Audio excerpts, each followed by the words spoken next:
1,00,000 మంది శివభక్తులతో కలిసి మహారుద్రాక్ష పూజలో పాల్గొనండి. వెంటనే కాల్ చేసి మీ పేరును నమోదు చేసుకోండి. సెకండ్ మ్యారేజ్ చేసుకుందామని మ్యారేజ్ బ్యూరోలో నువ్వు నాకు నచ్చావు, నేను చేసుకుంటాను, పిల్ల కూడా మా చెల్లిలాగే అనుకుంటాను అని వాళ్ళ పిల్ల కూడా అనేసి రోజులు పోయిన తర్వాత మా చిన్న పాప ఒప్పుకోవడం లేదు, వద్దులే అని అన్నాడు. పెళ్ళికి చీర పొంతాను రా అనేసి చెప్పిండు. చెప్పిన తర్వాత వెళ్ళాం మేడం. తెల్లారితో పెళ్లి చేసుకుందామా లాలా పెట్టుకొని వాళ్ళ ఫ్రెండ్ వాళ్ళ ఇంటికి తీసుకెళ్ళాడు. పైన చెయ్యేసి టచ్ చేయడం గట్రా చేసిండు. తను వెళ్ళి బలత్కారం చేయబోయాడు. నేను వద్దు సార్ అని అంతా ఇవన్నీ రక్కిసి గీకేసాడు అనమాట. బాగా గీకేసిన తర్వాత ఏం చెప్పాలో తెలియదు. చేశాడు నిన్ను ట్రై చేస్తే నెట్టితే గట్టి ఫింగర్ లాలా కూడా తీసుకెళ్ళారు. ఇక్కడ ఎవరు లేరు, పొద్దున్న రమ్మా ఇన్స్పెక్టర్ వస్తాడని చెప్పాడు. ఇది ఎంత సీరియస్ కండిషన్ లో ఉన్న కేసులో పాపకు పిలిస్తే పాపకి ఎందుకు సార్ పాపకు రానివ్వద్దు అంటే లేదమ్మా ఆమెతో స్టేట్మెంట్ ఏదో ఒకటి తీసుకోవాలి రమ్మని పిలిచారు. నేను చచ్చిపోతానమ్మా నేను ఉండను అని చెప్పింది.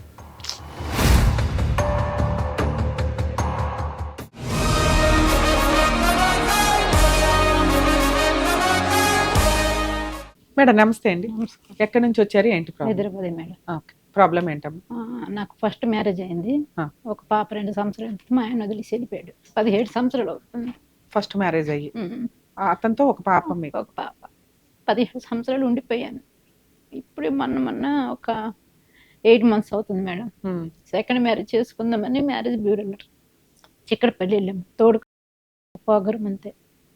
తను వదిలేసి ఎంతకాలం అయింది? 17 సంవత్సరాలు మేడం. వదిలేసి 17 సంవత్సరాలు అయింది. పాప వయసు ఎంత ఇప్పుడు? 19. ఇన్ని సంవత్సరాలు మీరు వద్దనుకున్నాను మేడం. ఏమన్నా కేసులు వేసారా? విడాకులు వచ్చినాయా? ఆయన వెళ్ళిపోయాడు, నేనేం పట్టించుకోలేదు. కోర్టు ద్వారా ఏమన్నా విడాకులు వచ్చినాయా? ఆయనకు లవ్ అంత మొదటి మ్యారేజ్ అయింది ఆయనకి. ఓహో. మొదటి మ్యారేజ్ అయిన తర్వాత నాకు చెప్పకుండా చేసుకున్నాడు.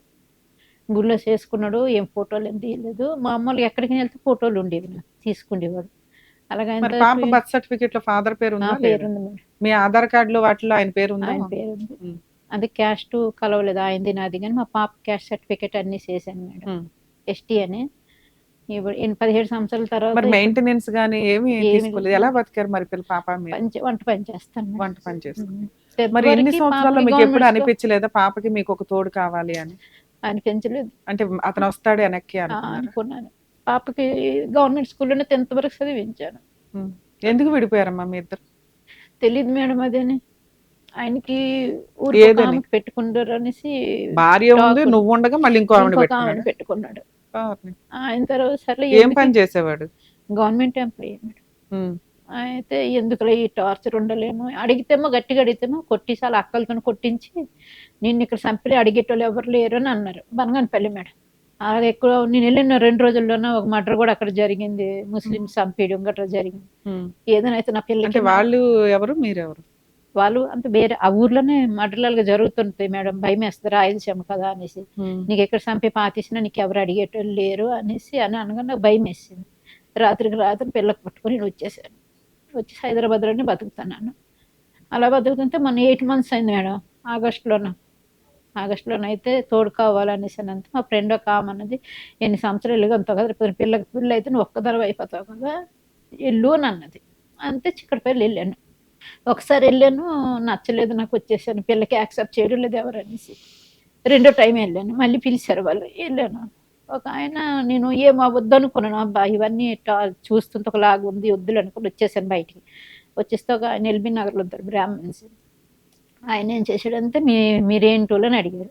అయితే మేము ఎస్టీ కింద వస్తుంది కానీ మా అమ్మ వాళ్ళైతే రెడ్డీసు, మా ఆయన ఎస్టీ అనేసి నేను చెప్పాను. ఎన్ని సంవత్సరాలు అయింది, డైవర్స్ అయిందా, ఆయన చనిపోయినారా అని అడిగారు. లేదు ఆయన వెళ్ళిపోయి 17 సంవత్సరాలు అవుతుందని చెప్పాను. ఆయన తర్వాత సరే నాకు మీ నెంబర్ ఇవ్వండి అని అన్నాడు. అయితే ఎందుకంటే నేను చేసుకుంటాను మ్యారేజ్, పాప ఉన్న పర్లేదు యాక్సెప్ట్ చేస్తాను అన్నాడు. నాకు 2 పాపలు ఉన్నారు. ఒక పాపకు మ్యారేజ్ అయిపోయింది, ఒక పాప ట్రైనింగ్కి వెళ్తుంది, పైలట్ ట్రైనింగ్కి అని చెప్పిండు. అయితే నెంబర్ ఇచ్చాను మేడం. నెంబర్ ఇచ్చాను కానీ నేను ఫోన్ చేయలేదు. ఆయన నెంబర్ నేను తీసుకోలేదు, నా నెంబరే ఇచ్చాను. ఆ రోజు నైట్ 9:30 అవుతుంది. ఆయన ఫోటోలు పంపించి ఏవో పాత పాటలు 2 పంపించాడు. నాకు చదవడం రాదు కదా, చెప్పాను నేను చదువుకోలేదనేసి. పాత పాటలు పంపించి ఫోటోలు గట్రా పంపించాడు. నువ్వు నాకు నచ్చావు, నేను చేసుకుంటాను, అనేసి అంతే సార్ నా క్యాస్ట్ వేరు మీ క్యాస్ట్ వేరు వాళ్ళు బ్రాహ్మణ్స్ మీ ఆవిడ ఏమైంది మా ఆవిడ చనిపోయి నెల రోజులు 2 రోజులు అవుతుందని చెప్పిండు. నెల రోజులకి మీకు ఇంకో పెళ్లి కావాలా సార్ ఇప్పుడు అంత మర్చిపోయారా అన్నాను నేను. అంతే లేదు ఒక్కడిని అయిపోతున్నాను పాపకు పెళ్ళి అయిపోయింది ఒక పాప ఉంటుంది రేపు 3 నెలలకి పెళ్లి చేసేస్తాను నా ఫీలింగ్స్ పిల్లలకు చెప్పలేను కదా అనేసి నేను చెప్పిండు. సరే సార్ నేను చూస్తాను మా పాపను కూడా అడుగుతాను అని చెప్పాను. అడుగుతానని చెప్పినాక సరే అనేసి ఆయన ఎటన్నాడని అంటే ఫోటోలు పంపించడం రోజు నైటే 9 తర్వాత ఫోన్లు చేస్తుండేవాడు. మేము 7 గంటలకు తినేసి పడుకుండిపోయేటోళ్ళం. అయితే వచ్చేస్తుంది సార్ నైట్ టైం ఫోన్ చేయకండి డే టైం నాకు టైం ఉండదు పూజలకి గట్రా వెళ్తుంటానని చెప్పిండు. అది సరే మీ ఇంట్లో కనుక్కొని మీ ఇంట్లో ఒప్పుకుంది మా పాప కూడా ఒప్పుకుంటుంది అని చెప్పాను నేను. ఆ 4 రోజుల తర్వాత వాళ్ళ పాపకి ఒక ఆయన వచ్చిండు ఒక్కడు మా ఇంటి దగ్గరికి రాధిక థియేటర్ దగ్గరికి వచ్చిండు. వచ్చి కలిసి నేను చేసుకుంటాను నువ్వు నాకు నచ్చావు అని అన్నాడు. మీ పిల్లలు ఫస్ట్ ఒప్పుకొని సార్ తర్వాత చేసుకుందాం అనేసి నేనేం చేస్తాడు పూజలు చేస్తుంటాడట మేడం. గవర్నమెంట్ ఆఫీసర్ నే వదిలేసావు ఏదో ఏ కేసులు వేసినా కొంత కాంపెన్సేషన్ ఏమన్నా వచ్చేది. ఇతన్ని ఏ రకంగా నమ్మావు నువ్వు? అయితే చేసుకుంటున్నాను. భార్య పిల్లలు ఉన్నారు కదా? భార్య లేదు మేడం ఆయనకి పిల్లలు ఉన్నారు. ఒక పాపకు పెళ్లి అయిపోయింది. మీకు ఆయనకి ఎంత తేడా ఉంటది వయసులో? 8 సంవత్సరాలు 7 సంవత్సరాలు ఉంటుంది. అయితే మీ అమ్మాయికి మ్యారేజ్ అయిందండి? మా అమ్మాయి లేదు మేడం డిగ్రీ ఫస్ట్ ఇయర్ ఇప్పుడు. మరి ఈ వయసుకు వచ్చిన పిల్ల రేపో మాప పెళ్లి చేయాలా ఈ యాక్సెప్ట్ చేస్తుందని అనుకున్నారా మీరు? అడిగాను అడిగితే చేసుకోమ్మా అని అనేసి మా ఆయన రోజులైనా ఉంటుంది ఏదో మా పిల్లకి ఎలా ఒప్పించాడు మేడం రేపు నీకు పెళ్ళి అయితే ఏదో నాకు తోడు కావాలి కదమ్మా అలాగనేసి. అయితే ఏంటంటే మీ పిల్లకి పెళ్లి చేసేటప్పుడు నేను ఏమైనా హెల్ప్ చేస్తాను అనేసి అని చెప్పిండు. దేవుడు 8 months నుంచి పరిచయం అయినా 4 రోజులు 10 రోజుల నాడే అన్ని మాట్లాడిండు. వాళ్ళ అల్లుడికి వాళ్ళ కూతురికి తెచ్చిండు. నాకు ఎలా పరిచయం అన్నారు మీరు? 600 ఫీజు తీసుకుంటాడు ఆయన లేడీస్ కి అయితే జెంట్స్ కి అయితే 1000 రూపీస్ తీసుకుంటాడు. అక్కడికి వెళ్ళామే. ఎలా కలుపుతారు మీ అందరిని? బయోడేటా ఇస్తారు. అందరికి మీటింగ్ పెడతారు. చాలా మంది వస్తారు 100 మందికి వస్తారు. అక్కడ అందరి పేర్లు అందరు బయోడేటా ఆధార్ కార్డులు అన్ని ఏజ్ పిల్లలు ఉన్నారా లేదా అన్ని ఆయన చెప్తాడు అనమాట. పైకి చెప్పేస్తాడు. అప్పుడు అందరి పరువు పోద్ది కదమ్మా. అలాగనేసి నేను ఫస్ట్ సారి వెళ్ళలేదు. రెండోసారి నీకు ఉంటదమ్మా రా అని పిలిస్తే మళ్ళీ వెళ్ళాను నేను. అందరు ముఖాలు చూస్తుంటారు కదా చిగ్గు తగులుతుంది అనుకో నేను వెళ్ళడం మానేశాను. అని తర్వాత ఏమో ఆయన పిలిచిండు మేడం. పిలిచిన తర్వాత వాళ్ళ కూతురికి వాళ్ళ అల్లుడికి తీసుకొచ్చిండు. నైట్ 7 గంటలు అవుతుంది ఇలాగ పెద్ద కూతురికి అల్లుడికి. వాళ్ళకి ఇష్టమైంది నా క్యాస్ట్ ఇది మా పిల్లల కాడ ఇది తెలుగు బ్రాహ్మణ్స్ అని చెప్పుకొని అన్నాడు. అంతే లేదు సార్ ఆధార్ కార్డులో తెలిసిపోతుంది కదా నా లాంగ్వేజ్ కూడా తెలుస్తుంది కదా అలాగ అబద్ధం అడగడు ఒప్పుకున్నారు లేకపోతే లేదులేండి అనేసాను నేను. మా పాపకు తీసుకొని రమ్మన్నారు.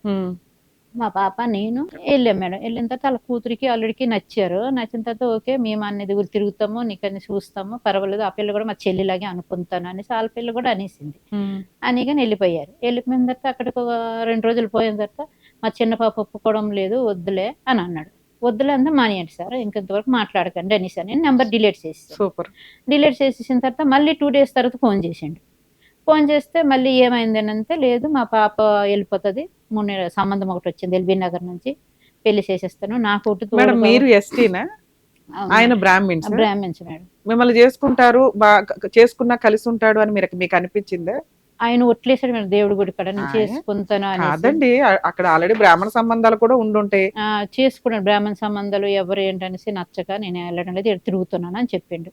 అయితే నేను అప్పటికి 4 సుట్లు అడిగాను మా క్యాస్ట్ చిన్నది అనేసి. చిన్నది పెద్దది కాదు తల్లి కొన్ని ఆచార అలవాట్లు ఇవన్నీ ఉంటాయి కదా మాట అంటే తట్టుకోలేం. అర్థమవుతుందా? అందుకు ఆ బ్యాలెన్స్డ్ రిలేషన్స్ ఉండాలి కాబట్టి ఇలాంటివి కొంచెం మనం యాక్సెప్ట్ చేయలేం. మీరు బ్రాహ్మిన్స్ కాకుండా ఇంకెవరినన్నా అనుకోండి మీరు ఒక మాట అనగలరు ఏదైనా చేయగలరు. ఆయన ఏదో మీకు జీవితం ఇచ్చినట్టు ఉంది కదా ఇక్కడ. లేదు నాకు క్యాష్ తో సంబంధం లేదు నేను చేసుకుంటాను అని అన్నాడు. అన్న తర్వాత ఏమో అక్కడ 2 days తర్వాత వద్దు మా చిన్న పిల్ల వద్దు అంటుందంటే మానేయండి సార్ నాకు కూడా వద్దు అని చెప్పేసాను నేను. చెప్పేసిన తర్వాత మా పాప కూడా వద్దులే అమ్మా ఎందుకు మాట్లాడడం అనేసి మా పాప కూడా అనేసి అక్కడ 2 days తర్వాత మళ్ళీ చేసిండు ఫోన్. మళ్ళీ చేసి లేదు నువ్వు నాకు బాగా నచ్చావు నేను వదులుకోలేకపోతున్నాను నేను చేసుకుంటున్నాను నీ సార్ ఒకసారి పర్సనల్గా మాట్లాడుతున్నాను మళ్ళీ గుడి కడక రా అని పిలిచినాడు. మళ్ళీ గుడి కడికి వెళ్ళిన తర్వాత దేవుడు సాక్షి చెప్తాను నా పిల్లలు సాక్షి చెప్తాను నేను పెళ్లి చేసుకుంటాను నీకు మా పిల్ల ట్రైనింగ్కి వెళ్ళిపోతుంది ఫ్లైట్ ట్రైనింగ్ అవుతుంది బెంగళూరు వెళ్ళిపోతుంది నేను చేసుకుంటాను తర్వాత నేను అందరికి చెప్పుకుంటాను తర్వాత రిసెప్షన్లో పెట్టుకుంటాను అని అన్నాడు. అన్న తర్వాత సరేలే సరే ఒప్పుకున్నాక మాట్లాడదాంలేండి అనేసాను. ఆయన వెళ్ళిపోయి నేను ఇటు వచ్చాను. అక్కడికి 2 days తర్వాత ఆగస్ట్ 5 మేడం మొన్న లాస్ట్ ఇయర్ ఆగస్ట్ 5వ తారీఖునేమో పిలిచిండు. పిలిచి పెళ్లికి చీర కొంతను రా అనేసి చెప్పిండు. చెప్పిన తర్వాత వెళ్ళాం మేడం. వెళ్ళిన తర్వాత సారీ కొన్నాడు. సికింద్రాబాద్‌లో సారీ కొన్నాడు. మా అంకల్ టెంపుల్ కాడకి తీసుకెళ్ళిండు. సారీ, పువ్వులు చేతిలో పెట్టి బొట్టు పెట్టిండు. నేను కంపల్సరీ చేసుకుంటాను అని చెప్పేసి వెళ్ళిపోయినాడు. నేను మా ఇంటికొచ్చాను. ఆయన ఇంటికెళ్ళిపోయాడు. జాకెట్ కుట్టించుకో 2 రోజుల్లో పెళ్లి చేసుకుందాం అని అన్నాడు. అసలు నేను వచ్చేసాను. వచ్చేసిన తర్వాతేమో మళ్ళీ ఆ నైట్ ఫోన్ చేసి మా పాప చూసింది ఫోన్‌లోన నేను చీర కొన్ని డబ్బులన్నీ చెన్నై షాపింగ్ మాల్‌లో నేను కొన్నది బిల్లన్నీ చూసింది. తిడుతుంది. వద్దులే అన్నాడు మేడం మళ్ళీ.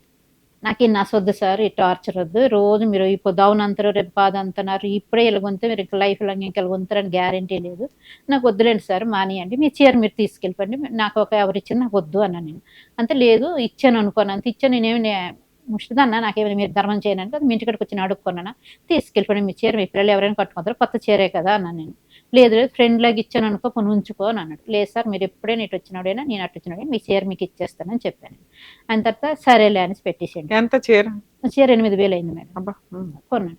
8,000 అయితే సరే అనుకోని అక్కడికి 7వ తారీఖున చెప్పిండు. 10వ తారీఖున నాకు ఫోన్ చేసిండు. లేదు సార్ నా ఫోన్‌లో బ్యాలెన్స్ లేదు. నేను ఫోన్ చేయలేను. నేను ఊరెళ్తున్నాను సార్. నాకు పని ఉన్నది అని చెప్పాను నేను. అని తర్వాత మెసేజ్ పెట్టండి 5 గంటలకు ఫోన్ చేస్తాను అని చెప్పేసి 5 గంటలకు ఫోన్ చేసిండు. చేసేసి మంగళసూత్రము పట్టు గొలుసులు అవి కొంటాను మనం తెల్లారితే పెళ్లి చేసుకుందామా, పెళ్లి చేసుకుని ట్యాంక్ బండ్ ఇక్కడ పక్కకు వెంకటేశ్వర స్వామి గుడి ఉన్నదంట కదా మేడం, అక్కడ చేసుకుందామా, పొద్దున్నే మనం కొనలేం కదా అనేసి మళ్ళీ చేసుకుంటాను అన్నాడు.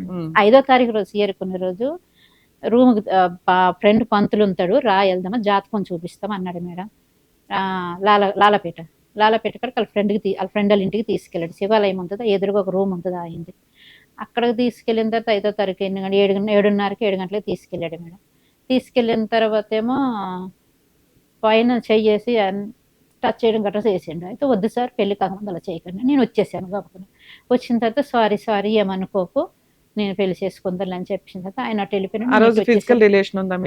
లేదు మేడం, టచ్ వరకే ఉన్నది. ఆయన తర్వాత ఏమో అక్కడ టచ్ చేసి నేను కోపం అయిపోయి వెళ్ళిపోయాను. మీతో నాకు పెళ్లి వద్దు సార్ సెట్ కావడం లేదు అనుకొని చెప్పేసి వెళ్ళిపోయాను. వచ్చిన తర్వాత అమ్మాయి ఒప్పుకోవడం లేదు. 7వ తారీఖున కొన్నాడు. 10వ తారీఖు రోజేమో నాకు ఆగస్టు 15 ఆ 10వ తారీఖే మంగళసూత్రం కొందామా పట్టీలు కొందామా రా అని పిలిచిండు. రా అని పిలిచిన తర్వాత ఏమో సరే అనుకుని నా ఫోన్లో బ్యాలెన్స్ లేదు సార్ నేను రాలేను, నాకు చేతులు కూడా పైసా లేదు, ఆటోకి రాను నాకు కూడా అంతే, ఇక్కడ కొందాం రాధిక థియేటర్ దగ్గర ఉన్నాయి కదా చాలా షాపులు కొందాం రాని అంతే, లేదు ఇక్కడ మా ఫ్రెండ్ కూడా వస్తాడు కదా కొనాలి, మనకు ముహూర్తాలు తీస్తాడు తెల్లారితే మళ్ళీ 9 గంటలకు షాప్ లేట్ ఉండవు అని చెప్పింది. నువ్వు రా ఆటో మీద నేను డబ్బులు కడతానులే అని అన్నాడు. అంతా మళ్ళీ నేను రాత్రి వంట చేసుకొని 8 గంటలు అవుతుంది వెళ్ళాను మేడం. 8:30 అవుతుంది వెళ్ళాను. వెళ్ళిన తర్వాత ఏమో కొందాం రా స్కూటీ మీద అక్కడ నిలబడ్డాడు, ఆటోకి డబ్బులు ఇచ్చిండు, తీసుకెళ్ళాడు. మళ్ళీ ఎందుకు సార్ తీసుకెళ్తున్నారని అంతే, లేదు ఆయన కూడా వస్తారు ముహూర్తం చూడాలి కదా పలాందేలాగా నువ్వు ఉండాలి కదా అని చెప్పాడు. ఉండాలి కదా అని తర్వాత ఆ రూమ్కి తీసుకెళ్ళిన తర్వాత ఏమైనా తాగుతావనంటే నేను ఎంత అంతా తినేసే వచ్చాను నేను అన్నాను. నేను కొన్నారా గోల్డ్ అవి? లేదు మేడం. అయితే రూమ్కి తీసుకెళ్ళాడు. రూమ్ తీసుకెళ్ళిన తర్వాత ఏమైనా తాగరని తెస్తాననేసి వాళ్ళ ఫ్రెండ్ ఏమో బయట నుంచి గడెట్టుకుంటూ వెళ్ళిపోయినాడు. గడెట్టుకుంటూ వెళ్ళిపోయిన తర్వాత ఏమో ఈయన చేసాడు వాళ్ళ ఇంట్లో కెమెరా ఉంది, ఈ కెమెరా పనిచేస్తుందిరా అంటే, లేదు ముఖ్యమైనవి అయితే ఉంచుతారు ముఖ్యం లేనివి అయితే డిలీట్ చేసేస్తారని ఆయన చెప్తున్నాడు. వాళ్ళ ఇంట్లో కుక్కలు పిల్లులు చాలా ఉన్నాయి మేడం. కుక్కలు పిల్లులు ఉన్నాయి కదా నేను వాటికి వీడియో తీసుకుంటాను, ఫోటోలు వీడియోలు తీసుకుంటుంటే ఆయన బయట నుంచి గడెట్టుకుంటూ వెళ్ళిపోయినాడు. ఈయనెమరా ఇల్లు చూద్దుగానే లోపలికి చెయ్యి పట్టుకొని తీసుకొని వెళ్ళి బలతకరం చేయబోయాడు. నేను వద్దు సార్ అని అంతా ఇవన్నీ రక్కేసి గీకేసాడు అనమాట. బాగా గీకేసిన తర్వాత ఏం చెప్పాలో తెలియదు మేడం. ట్రై చేస్తే నెట్టితే గట్టిగా ఫింగర్ అమ్మో తలుపు అని చెప్పి ఎవ్వరు లేరు. ఈ చెయ్యి గట్టిగా నొక్కేసి గుద్దీసాడు. ఇప్పుడు చెయ్యి ఎత్తలేకపోతున్న పైకి. ఇప్పుడు 5 నెలలు అయింది వంటకు కూడా వెళ్ళడం లేదు. ఆ రాత్రి అక్కడి నుంచి నేను తలుపు తీయరు అన్ని కుడితే అన్ని తలుపులు పని చేస్తున్నాడు. తర్వాత పెద్దగా అరుస్తుంటే అప్పుడేమో ఫోన్ చేసిండు ఆడికి వచ్చి డోర్ తీయనేసి.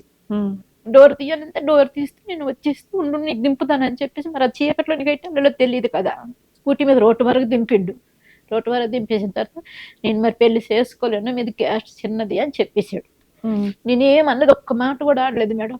చిన్న పోలీస్ స్టేషన్కి వెళ్ళిపోయిన అదే టైంలో లాలగూడ పిఎస్ వెళ్ళిన తర్వాత ఏమో అక్కడ ఎవరు లేరు, పొద్దున్న రమ్మా ఇన్స్పెక్టర్ వస్తాడని చెప్పాడు. ఏది ఎంత సీరియస్ కండిషన్ లో ఉన్న కేసులో అయితే సరేలే అనుకొని 9:30 అయిపోయింది కదా, నైట్ అయిపోతుందని ఇంటికి వచ్చేసాను నేను. మళ్ళీ తెల్లవారు వెళ్ళాను 11 గంటలకి. 11 గంటలకి వెళ్తే సార్ లేరు, ఏదో మీటింగ్కి వెళ్ళున్నారు అని చెప్పారు. మీటింగ్కి వెళ్ళున్నారు అంటే మళ్ళీ అప్పుడు సాయంకాలం 4 గంటల వరకు అక్కడే కూర్చున్నాను. మళ్ళీ ఆయన వచ్చినాడు. ఆయన వచ్చి నీకు పర్వాలేదమ్మా, 15 రోజులైనా సరే నీ కేసు రాస్తాను అని చెప్పిండు. చెప్పిన తర్వాత ఏమో రాసిండ్రు, ఏమేమి రాసిండ్రు, ఏమేమి చేసిండ్రు, ఎల్లు అని అన్నారు. ఎల్లు అని పేపర్స్ తెచ్చారమ్మా, ఎఫ్ఐఆర్ కాపీ ఉందా? అయితే ఎల్లు అన్నారు. వెళ్ళిన తర్వాత మళ్ళీ వెళ్ళాను. ఆయనకి ఎతుకుతారు, పట్టుకుంటారులే, ఆయన ఎక్కడ ఉంటారని అంటే ఎల్బీ నగర్లో ఉంటారు సార్ అని చెప్పాను. ఫోన్ నెంబర్ ఇచ్చాను. ఆయనకి 2 రోజుల నాడు ఎతికి తెచ్చారు. ఎతికి తెచ్చిన తర్వాత మీరు చేశారంటే ఏం లేదు అంటున్నాడు, అబద్ధం ఆడుతున్నాడు, నువ్వు అబద్ధం ఆడుతున్నావు అనేసి నా అక్కడ ఎస్ఐ మమతా మేడం అనేసి ఉన్నారు. నా మెడికల్ టెస్ట్ కి పంపించలేదా మిమ్మల్ని ఆ రోజు? అయితే లేదు మేడం, నేను కుక్కలకి వీడియో తీస్తున్నాడు, ఆయన నాకు నెట్టున్నప్పుడు అన్ని వదులన్నా అంతే రికార్డ్ అయిపోయింది మేడం. మొహాలు సరిగ్గా పడగా రికార్డ్ అయిపోయింది. రికార్డ్ నా మొహమే పడ్డది ఎక్కువ. ఆయన తర్వాత రికార్డ్ అయిపోయిన తర్వాత లేదని చెప్తున్నాడమ్మా, నువ్వేం అబద్ధం ఆడుతున్నావు అంటే, అబద్ధం ఆడితే నేను రేపు చేసాడని అబద్ధం ఆడుతాను మేడం, నేను అన్ని విషయాలు అలా చెప్పను అనేసి చూపించాను. అన్ని చూపించి రేపు ఆయనకు అడిగితే నేను ఏం చేద్దాం, ముట్టుకోలేదు కూడా అని అన్నాడు. వాళ్ళ కూతురు, పెద్ద కూతురు, అల్లుడు ఆయన వచ్చినారు. ఈ ఫోటో వీడియో చూసింది మమతా మేడం, చూసి ఆయనకు చూపించింది. ఇది నువ్వు కాదా, ఆమె వదిలి అంతుంటే నువ్వు అలా చేస్తున్నావు అని అంతటికి సైలెంట్ అయిపోయాడు. సైలెంట్ అయిపోయిన తర్వాత ఆమె సగం ఎఫ్ఐఆర్ రాసిందనమాట. రాసిన తర్వాత ఆయన నాకు బయట పిలిచి, రాజీ అయిపో, నాకు ఆపరేషన్ అయిపోయింది, ఇలాగ అయ్యింది అలాగ అయ్యింది అని అంటున్నారు ఇప్పుడు పిల్లలు అని. మమతా మేడం ఏడు చేసిందంటే వద్దు రాజీ అవ్వకనేసి లోపలికి పిలిచింది.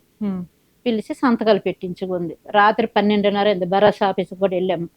12:30 అక్కడ ట్రీట్మెంట్ చేసి అది చెయ్యన్ని చూసారు. ఇదంతా సెటిల్మెంట్ అంటే ఏంటి, పెళ్లి చేసుకోవడమా లేకపోతే ఏమో మరి ఏటో మరి నాకు మాట్లాడనివ్వలేదు మేడం. ఇట్లాంటివి సెటిల్మెంట్ చేసుకోకూడదు మాట్లాడకంటే అక్కడ భరోసా ఆఫీస్కి వెళ్ళాము. వాళ్ళు 9,000 వేసారు మేడం మొన్న నాకు, క్యాస్ట్ చిన్నదన్నాం అనేసి. ఇప్పటికి చెయ్యి నాకు పైకి లేగదు, నొప్పి ఉన్నదంటే మెజెస్టిక్ దగ్గరికి వెళ్ళి అన్ని రాసామని చేసాం. కానీ గడికి పోలీసులు నెలకు ఒకసారి పిలుస్తున్నారు, ఇది తక్కువైంది అది తక్కువైంది అని పిలుస్తూనే ఉన్నారు. ఆయనకి ఏం చేశారంటే ఏం లేదమ్మా, ఆయన డబ్బులు కట్టి బయటకు వస్తాడు కదా అనేసి. అరెస్ట్ అయ్యారు అని అంటున్నారు. డబ్బులు కట్టి బయటకు వస్తాడు కదా, ఎప్పుడో అవుతుంది, నీకు అంతకాలం హైకోర్టులోకి వెళ్ళిపో కేసు వేసుకోవడానికి అనేసి అంటున్నారు. నీకేం కావాలి, ఇక్కడికి ఎందుకు వచ్చారు? నాకు ఏదైనా మీరు న్యాయం చేస్తారు. మీ దృష్టిలో న్యాయం ఏంటి? ఆల్రెడీ అరెస్ట్ అయ్యాడు, కేసు అయితే స్ట్రాంగ్ గానే నడుస్తుంది. మీరు ఒకసారి ఆ పేపర్స్ ఇవ్వండి అమ్మా, అందులో ఇంకేం చేయొచ్చో చెప్తాను. మన లాస్ట్ మంత్ పాపకు పోలీసులు పిలిచారు మేడం. ఆయనకి ట్రాన్స్ఫర్ అయిపోయి వెళ్ళిపోయినాడు, ఇంకొక ఆయన వచ్చిండు ఇన్స్పెక్టర్ గారు. పాపకు పిలిస్తే పాపకి ఎందుకు సార్, పాపకు రానివ్వద్దంటే లేదమ్మా ఆమెతో స్టేట్మెంట్ ఏదో ఒకటి తీసుకోవాలి రమ్మని పిలిచారు. పాప స్టేషన్కి వెళ్ళేసి 2 గంటల సేపు కూర్చున్నాం అక్కడ. అప్పుడు ఏదేదో అడిగినారు. పాపకి రాసుకుని ఇంటికి వచ్చిన తర్వాత నేను చచ్చిపోతానమ్మా, నేను ఉండను అని చెప్పింది. నేనే చచ్చిపోతున్నా, మా పాప ఊరేసుకొని ట్రై చేశాను మేడం. మా పాప తిత్తరం ముందు మానేసి అన్నది. లేడీస్ పెళ్లి పేరుతో అబద్ధాలు చెప్పడం, లేడీస్ బ్లాక్మెయిల్ చేయటం, లేడీస్ స్వార్థంతో అబ్బాయిల్ని ట్రాప్ చేసి పెళ్లి పేరుతో 10 మందిని పెళ్లిళ్ళు చేసుకుంటామని చెప్పి బ్లాక్మెయిల్ చేయడం, ఇవి రెగ్యులర్గా మనం చూస్తున్నాం. మరి ఈ కేసు ఆ లిస్ట్లోకి వస్తుందా? మోసం చేసే స్త్రీ. ఎందుకు చాలా సందర్భాల్లో జెంట్స్కి ఫేవర్గా ఈ రోజున మాట్లాడాల్సి వస్తుందంటే, చాలా కేసులు మిస్యూజ్ అవుతున్నాయన్న ఉద్దేశం. తప్పు చేసేది ఇద్దరు అయినప్పటికీ మ్యాక్సిమం కేసుల్లో బలవుతున్న వ్యక్తులు జెంట్స్. ప్రతి కేసు ఒకటే కాదు, ఈ కేసు పూర్తి విరుద్ధం.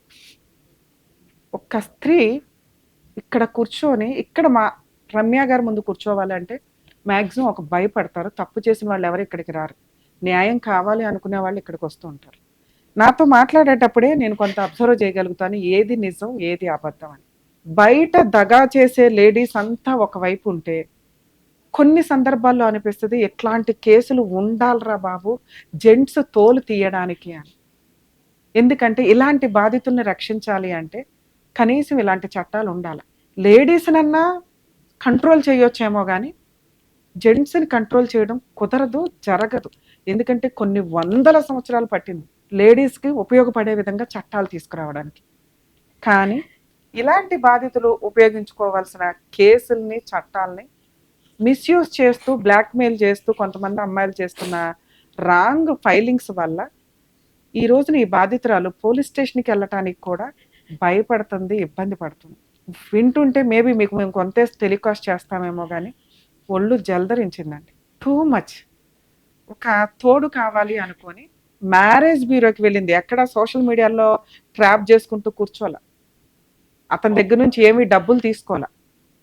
మ్యారేజ్ బ్యూరోలు ఈ రోజున ఒకప్పుడు సంబంధాలంటే చుట్టాలు వీళ్ళు వాళ్ళు వెతికి తీసుకొచ్చేవాళ్ళు. ఈ రోజున సంబంధాలంటే మ్యారేజ్ బ్యూరోలకు వెళ్తున్నారు. మ్యారేజ్ బ్యూరోల్లో ఇన్ఫర్మేషన్ ఏది కరెక్ట్ కాదు, ఇంక్లూడింగ్ శాలరీతో సహా. అయినా తప్పదు, ఒక వ్యక్తి ఇంకో వ్యక్తికి పరిచయాలు అవ్వాలి అంటే వెళ్తున్నారు. ఆ కుప్పల తెప్పల్లో ఇక్కడ కొంత మ్యారేజ్ బ్యూరో ఏదైతే ఉందో అది రీజనబుల్ గానే ఉన్నప్పటికీ ఏదో గేదలు ఆవులు మేకల్ని మనం కూరగాయల బేరాలకు పెట్టుకుంటున్నట్టు ఎట్లా ఉందో అలా అనిపించింది నాకు ఆ ట్రెండింగ్ చూస్తే.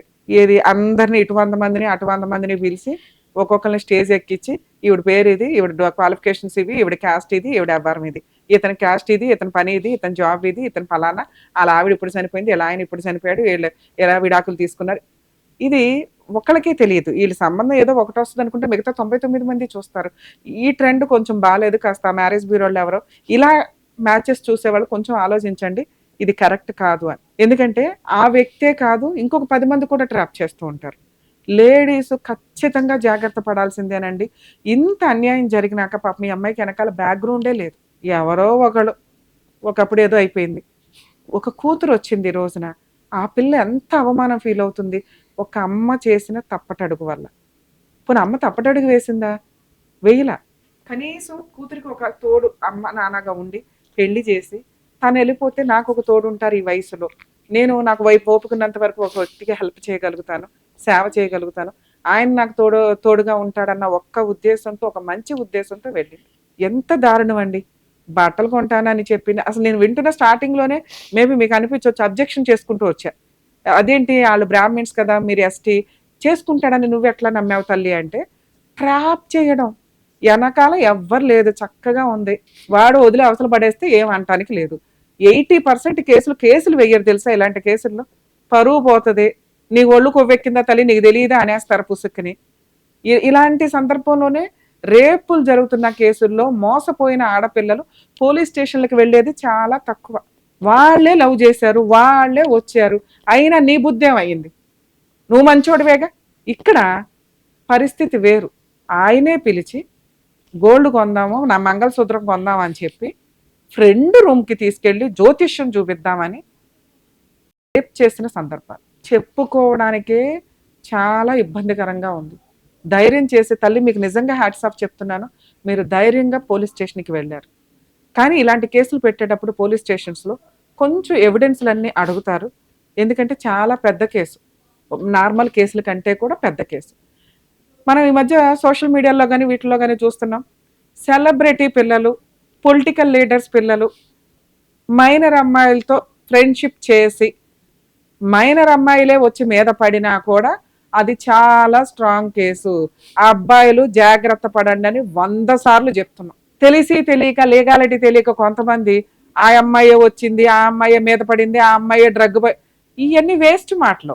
లా అండ్ ఆర్డర్ ప్రకారం, రూల్ ప్రకారం ఏముందో అది ఫాలో అవ్వాలంతే.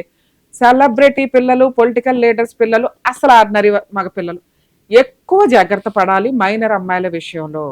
వద్దు అసలు సరౌండింగ్ వద్దు, ఆ ఫ్రెండ్షిప్ వద్దు, ఆ లవ్ వద్దు, ఆ చొట్టరికం అసలు వద్దు. అయిపోయిందా? ఎక్కడ ఎవరిని ఆపడానికి లేదు, ఎవరైనా అరెస్ట్ అవ్వాల్సిందే. ఎంత గొప్ప వ్యక్తులైనా, ఎంత డబ్బున్నా కూడా మైనర్ పిల్లల కేసుల్లో కోర్టు కొంచెం కూడా టాలరేట్ చేయదు, లా అండ్ ఆర్డర్ కొంచెం కూడా టాలరేట్ చేయదు. మరి మేజర్ అయిన అమ్మాయిల విషయం పరిస్థితి ఏంటి? మరి అది ఈజీయా? ఆ పవర్ కంటే కొంచెం తక్కువేమో, కానీ ఈ కేసు కూడా ఏం తక్కువ కాదు. నిజమా కాదా అనేది కోర్టు డిసైడ్ చేస్తుంది. ఏంటి నిజం? మైనర్ అమ్మాయిలంటే వాళ్ళు ఇష్టపడి వచ్చినా కూడా కోర్టు కన్సిడర్ చేయదు, వాళ్ళ విల్లింగ్ యాక్సెప్టబుల్ కాదు, అది క్రైమే 100%. మేజర్ వాళ్ళ విషయంలో వాళ్ళకి నాలెడ్జ్ ఉంటుందిగా, ఎందుకు వెళ్తున్నారు, ఏం జరుగుతుంది, ఎందుకు ఆ అబ్బాయి చేయడానికి వచ్చాడు, ఖండించడానికి ఉన్న ఆప్షన్స్ ఏంటి, ఇవన్నీ కన్సిడర్ చేసి ఫైనల్గా జడ్జిమెంట్లో ఫేవరబుల్గా రావచ్చేమో. కానీ చీటర్ అమ్మాయిలు కొంతమంది ఉంటారు. ఇప్పుడు ఈవిడ కేసు మనం కన్సిడర్ చేస్తే ఈ బ్యాక్గ్రౌండ్లో ఏం జరిగింది 17 ఏళ్ళు అన్న స్టోరీ వచ్చేస్తుంది. అవన్నీ ఎంక్వైరీ చేసుకున్నారు పోలీసులు. ఈవిడ పర్ఫెక్ట్ అని రుజువు అయింది కాబట్టి ఈ రోజున నుంచోబెట్టి వాడు తోలు తీయడానికి ఎతుకుతున్నారు. వాడు ఆల్రెడీ అరెస్ట్ అయ్యాడు. సో ఆడవాళ్ళని జడ్జ్ చేసే ముందు 1కి 100 సార్లు ఆలోచించండి. వాళ్ళ పరిస్థితుల ప్రభావం వల్ల ఎక్కడో 1, 2 మిస్టేక్స్ జరుగుతాయి. లేదా నమ్ముతారు అవతల వ్యక్తిని. పనిగట్టుకొని మోసం చేసినోడు ఎవ్వడైనా జీవితం సర్వనాశనమే, గుర్తుపెట్టుకోండి. మేడం, మీ కేసు విషయం మీకు కొంత నాలెడ్జ్ ఉంటే మీరు ఇంత టెన్షన్ పడరు. తల్లి, మీరు చాలా మందికి రిప్రజెంటేటివ్. కొన్ని వందల మంది మహిళలు పోలీస్ స్టేషన్కి వచ్చి ఇలాంటి కేసుల్లో కేసేయరు. ఎందుకంటే ముందు మిమ్మల్ని జడ్జ్ చేసి పడేస్తారు. నీకు తెలియదా ఎందుకు వెళ్ళావు ఆ రూమ్కి, ఆడు రేప్ చేస్తుంటే ఏం చేసావు, ఆడు చెయ్యెత్తుంటే ఏం చేసావు, నీకు ఒక కూతురు ఉంది, ఇవన్నీ మాట్లాడడం ఈజీ. కానీ పరిస్థితుల ప్రభావంలో మీరు మీ ఇంట్లో మీరు ఎలా బతుకుతున్నారు అనేది మీకే తెలుసు. ఎవరో ఒక పూట వచ్చి తిండి పెట్టే వాళ్ళు ఉండరు, సలహాలు ఇచ్చి జడ్జి చేసేవాళ్ళు ఎక్కువ మంది ఉంటారు. నీ కష్టం నీది. ఈ రోజున ఒక భద్రకాళిలాగా నీ కష్టం పోరాడడానికి నువ్వు బయటకు వచ్చావు. నీకు నీ కూతురు సపోర్ట్ ఉంది. మీరు అసలు వెనక్కి కూడా తిరగకండి. ఇది పర్ఫెక్ట్ కేసు. న్యాయం అంటే ఏంటి ఈ కేసుల్లో? జనరల్గానే మాట్లాడతాం. 2 రకాలు. ఒకటి, మీ దగ్గర ఉన్న ఎవిడెన్స్ మెడికల్ రిపోర్ట్ మాత్రమే. అర్థమైందా? మెడికల్ రిపోర్ట్స్ మాత్రమే. మెడికల్ రిపోర్ట్ని బేస్ చేసుకొని నీ మీద అటాక్ జరిగిందా లేదా ఇంతవరకు కన్సిడర్ చేస్తారు. 100% మీ కేసు పనిష్మెంట్ పడే కేసు. అర్థమవుతుందా?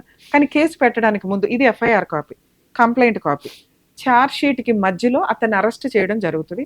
అతను ఆల్రెడీ అరెస్ట్ అయ్యారు. నేను కూడా ఈ కేసుని ఎంక్వైరీ చేస్తాను పోలీసులతో మాట్లాడి. అరెస్ట్ అయిన తర్వాత మీ తరపు నుంచి మీరు ఒక మాట చెప్పారు, నా కూతుర్ని అడిగి, అంటే మళ్ళీ పిల్లల జీవితం మీద ఎఫెక్ట్ పడుతుంది మీరు ఒక స్టెప్ ముందుకేస్తుంటే. పాప నిజంగా ధైర్యంగా మీకు సపోర్ట్ చేసిందంటే, పిల్ల నాన్న నువ్వు గ్రేట్ తల్లి, నువ్వు అసలు టెన్షన్ పడాల్సిన అవసరం లేదు, నువ్వెందుకు సూసైడ్ చేసుకోవాలి, ఇట్లాంటి ఎదవలు కదా, ఇలా పుట్టిన కూతుర్లు కదా సూసైడ్ చేసుకోవాలి. నాన్న ఆ రకంగా పంపించి పెళ్లి చేసుకున్నానా అని నాన్న ఒక ఆవిడ నాకు నచ్చింది అంటే, నచ్చితే నాన్న ఉండనాలి, లేకపోతే కట్ చేసి పడేయాలి. నాన్న అది ఏమి ఎదవ డ్రామాలు చేస్తున్నాడు, అవి పిల్లలకి తగులుతాయన్న బేసిక్ సెన్స్ అన్నా ఉండాలి. వాళ్ళు కదా మా సిగ్గుపడాల్సింది, నీ కూతురు కదా సూసైడ్ చేసుకోవాల్సింది, వాళ్ళు సూసైడ్ చేసుకోవాలి.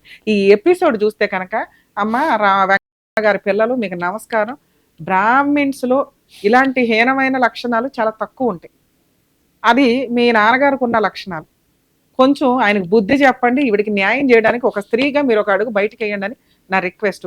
లేదా మేము ఆల్రెడీ హెల్ప్ చేద్దాం, చూద్దురు కానీ ఎలా ఉంటుంది. మేడం, లీగల్ ప్రాసెస్లో మీ అమ్మాయి స్టేట్మెంట్ అవసరం, ఇప్పించండి, ప్రాబ్లం లేదు. ఇచ్చేసింది, ఇంకా సైలెంట్. ఛార్జ్ షీట్ ఫైల్ అవుతుంది. ఛార్జ్ షీట్ ఫైల్ అయినాక మీకు కోర్టులో పబ్లిక్ ప్రాసిక్యూటర్ ఉంటారు. ఇంక ఈ కేసు గురించి రిలాక్స్ అయిపోండి తల్లి. అతను ఒక అడ్వకేట్ని పెట్టుకొని కంటెస్ట్ చేస్తారు. మళ్ళీ మీరు ఒక 1-2 ఇయర్స్ తర్వాతే కోర్టుకి వెళ్ళాలి. అప్పటిదాకా పోలీసులే చూసుకుంటారు ఈ కేసుని. తక్కువ చేసేయడం అనేది ఉండదు తల్లి. పోలీసులు కూడా తిండే తింటున్నారు. ఉత్తినే ఏమి అన్ని కేసుల్ని వాళ్ళు ఇష్టం వచ్చినట్టు బిహేవ్ చేయరు. ఓకే.